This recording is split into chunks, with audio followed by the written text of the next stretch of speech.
Welcome to the channel, where we teach advanced level preparedness and encourage resilience through self-sustainability. If you would like to support our non-monetized channel, please consider using our Amazon affiliate or PayPal donation links in the description below. Welcome back. So hopefully you put your thinking caps on today, because we're going to be talking about something much more complex in the area of electric motors, and that is a BLDC, or a brushless DC motor. Now, when I say that, I cringe almost as much as I cringe when they call this a solar generator, because this neither produces rays of the sun nor is it a generator. But I guess it's a lot easier to call it that than a solar charger enabled inverter battery box, right? That would be a mouthful. So anyway, at least this is a motor, and it's brushless, but it's not DC. So let's talk about that. Let's go over that. First off, I've already got everything kind of ready to just pop apart. That way I'd save some time. So I'm going to move this cover here. And this is the same motor that I had repaired, and I'll throw a picture up and show you that this motor was rusted solid. It wasn't spinning for nothing. I took it apart, I soaked it in some penetrating fluid, like a WD-40 but a generic, and got it loosened up, and then I cleaned it up a little better beyond that, and it works like it's brand new. So let's talk about the design here. Remember when I talked about the DC motors, just the regular DC motors, I said that the spinning part is the rotor, okay? And in this instance, this outer part is the spinning part. The inner part stays stationary. The reason I'm making that distinction, as I said in the DC motor video, that what you call the windings are going to be different. So on the regular DC motor, like I showed, you're going to have these, they're going to be called armature windings, okay? However, they are not called armature windings when they are stationary like this. They're called stators. So these are going to be stator coils, okay? Just a minor difference, but I wanted to make sure to point that out. As I said, this is actually an AC motor. It uses a motor controller like you see down there, and what that does, and I'll explain why they call this a DC motor real quick. They call it a DC motor because it uses DC, or direct current, to power the motor controller. Okay, so that's where the DC comes from, because you're actually inputting DC into the motor controller. This particular one is 48 volts and 1000 watts. So let's break this down a little bit. Why do we have different parts? Why is it designed like this? And where the hell are the brushes, man? Well, there are no brushes. And the way that this motor works is it uses what they call a Hall sensor, and that Hall sensor is right there. Why do they use a Hall sensor? Well, a Hall sensor, there's two different types, and we're going to get into that. A Hall sensor will detect whether a north-facing magnet or a south-facing magnet is passing by it. Now, I said there's a couple of types of Hall sensors. This right here is what you would call a digital Hall sensor. Okay, and I've got examples here. Let me just set this on, and let me set this out of the way, and we'll talk just a moment about Hall sensors, okay? So let me set this off the table. An electric bike, most of them, not all, but most of them, have two different types of Hall sensors in them, okay? They will have the digital Hall sensor, like I just showed you, that's in the wheel hub, and they will also have an analog Hall sensor, and those will be found in the throttle. So what's the difference between the two? An analog Hall sensor, it picks up different variances of magnetic field. So in other words, the further the magnet is away from it, it knows, and the closer the magnet is to it, it knows. That is an analog Hall sensor. You'll find that on the throttle, And I've got an example here to show you. This is the joystick from my Logitech X52 flight control system, okay? This is just the joystick. And one way you know a good joystick is because it won't have potentiometers in it. It will have Hall sensors in it. So I've got the bottom already loose, and I've already took free the Hall sensor. This is the Hall sensor right there.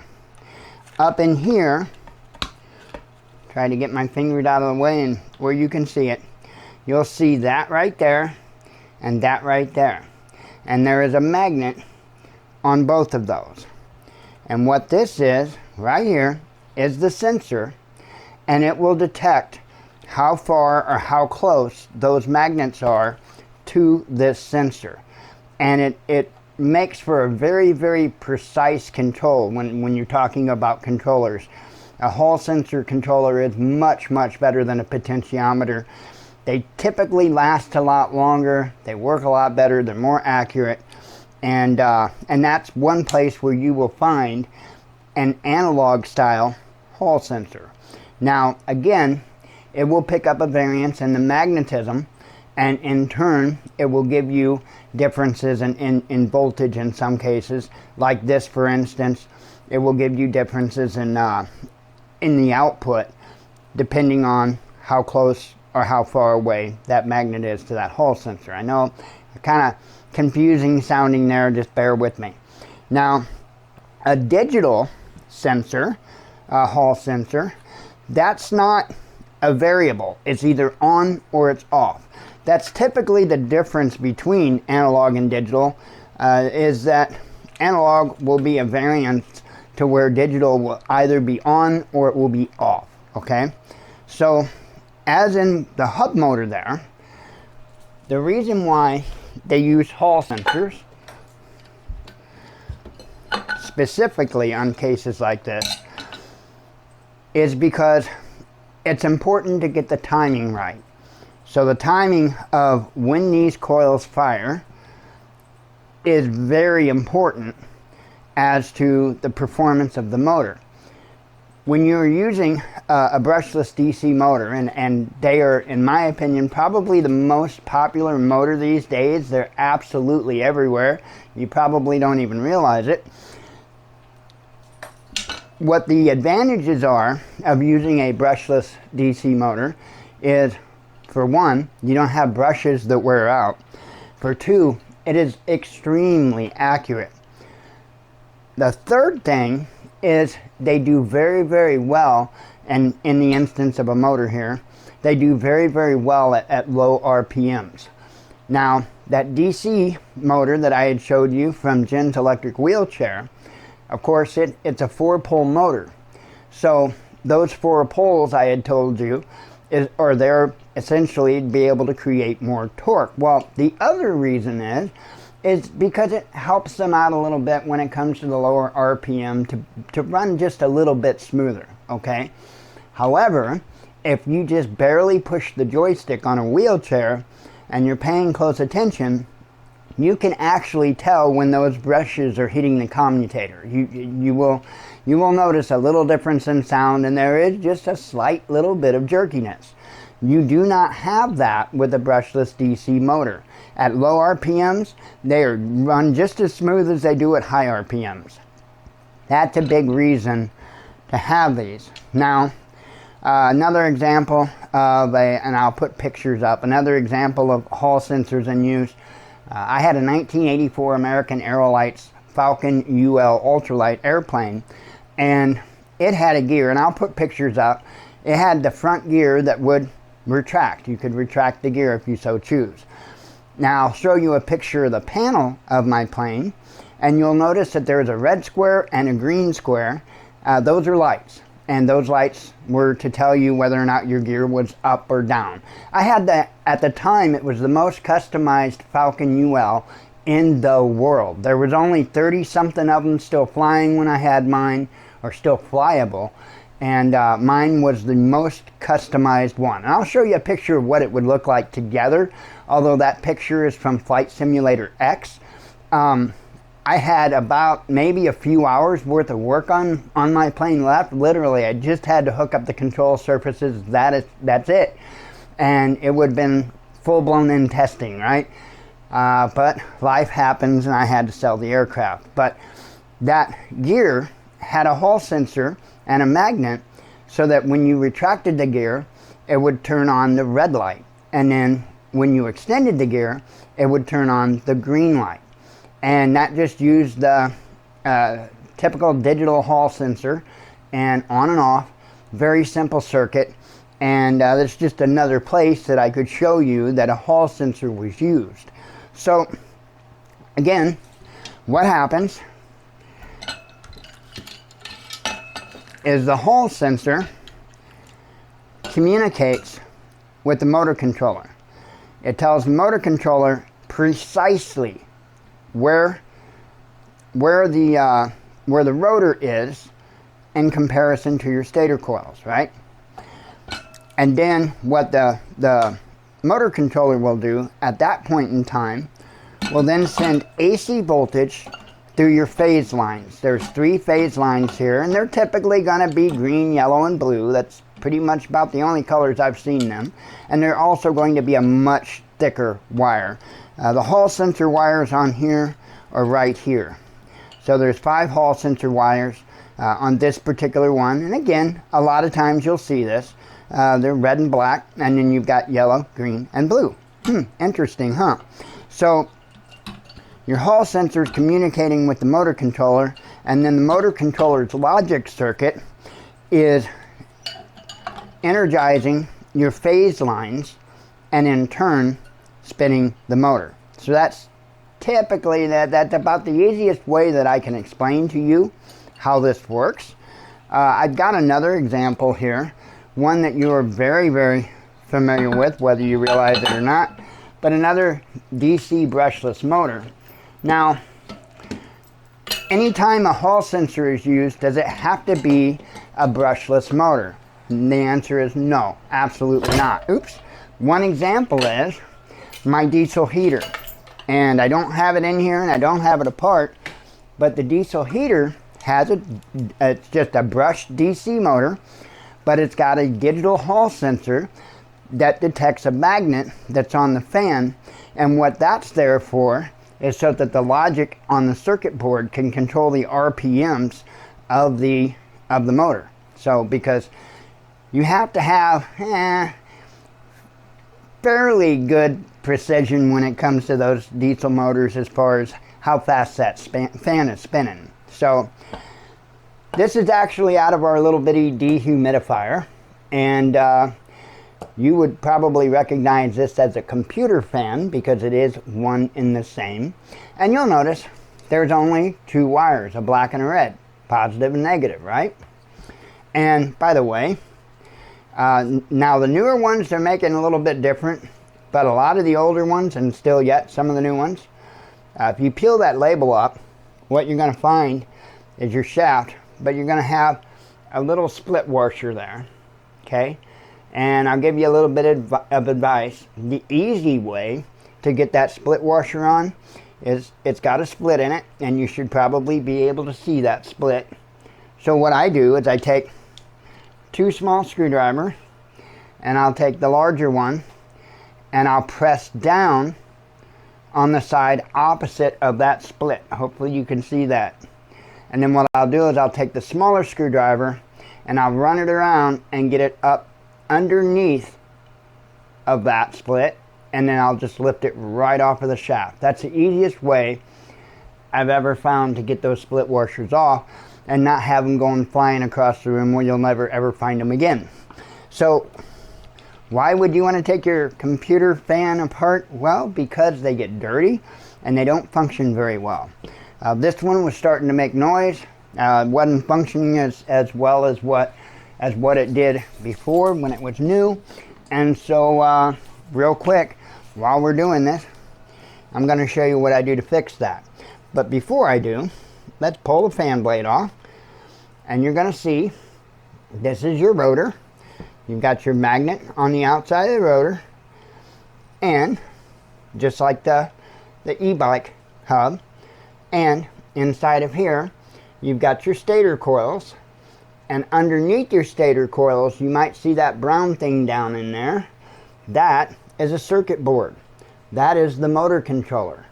So when you apply 12 volts to your positive and negative, that will, again, that will, there's a, on here, sorry, on here there is a, there's going to be digital Hall sensors. And what that's going to do is it's going to tell these stators when to fire, and in turn spin your motor just like that. So real quick, what I'm going to do just to show you how I deal with this, and I'm going to take some of my Vaseline. You guys should know by now I love Vaseline as a lubricant on certain things. Of course, it's not a lubricant for everything. That would be insane. But I just put a little in there and rub a little bit on the shaft there, and then set her down together just like that. And then that little clip, they're pretty easy actually to put back on. I don't know if you'll be able to see this very well, but I'm going to just drop it down in there like that, and take this screwdriver and get it down there. And I'm kind of going to do the same thing in reverse. Let me just pull that off. I'm going to kind of do the same thing in reverse. The split, if you can't see, is facing that way. So I'm going to go on the left and the right of that split, and I'm just going to push down on both sides. Almost had it. I may have to lift it up and pick up on them. It may not, yeah. Okay, let me set something under there real quick. See if that's, yeah, that'll work. There we go. And now, cut that down. We're going to do the same thing. My hand stops shaking. And the, I put lubricant on it, so of course it's slippery now.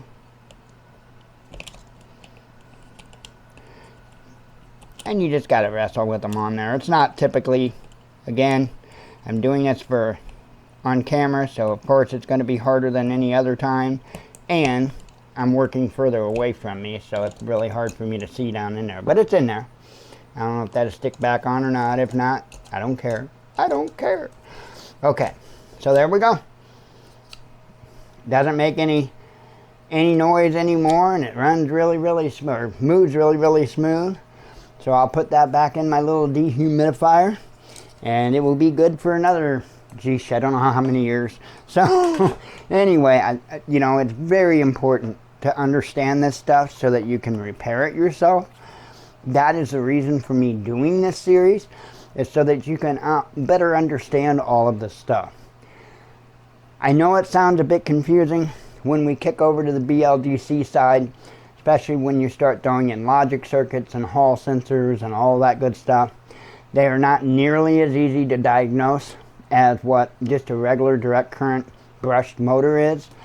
But if you know the basics, if you understand the theory behind it, you understand the communication that has to go from the Hall sensor to the motor controller, and then the output through your phase lines back to the AC motor, because it's not a DC motor, it's an AC motor, then you at least have the basics.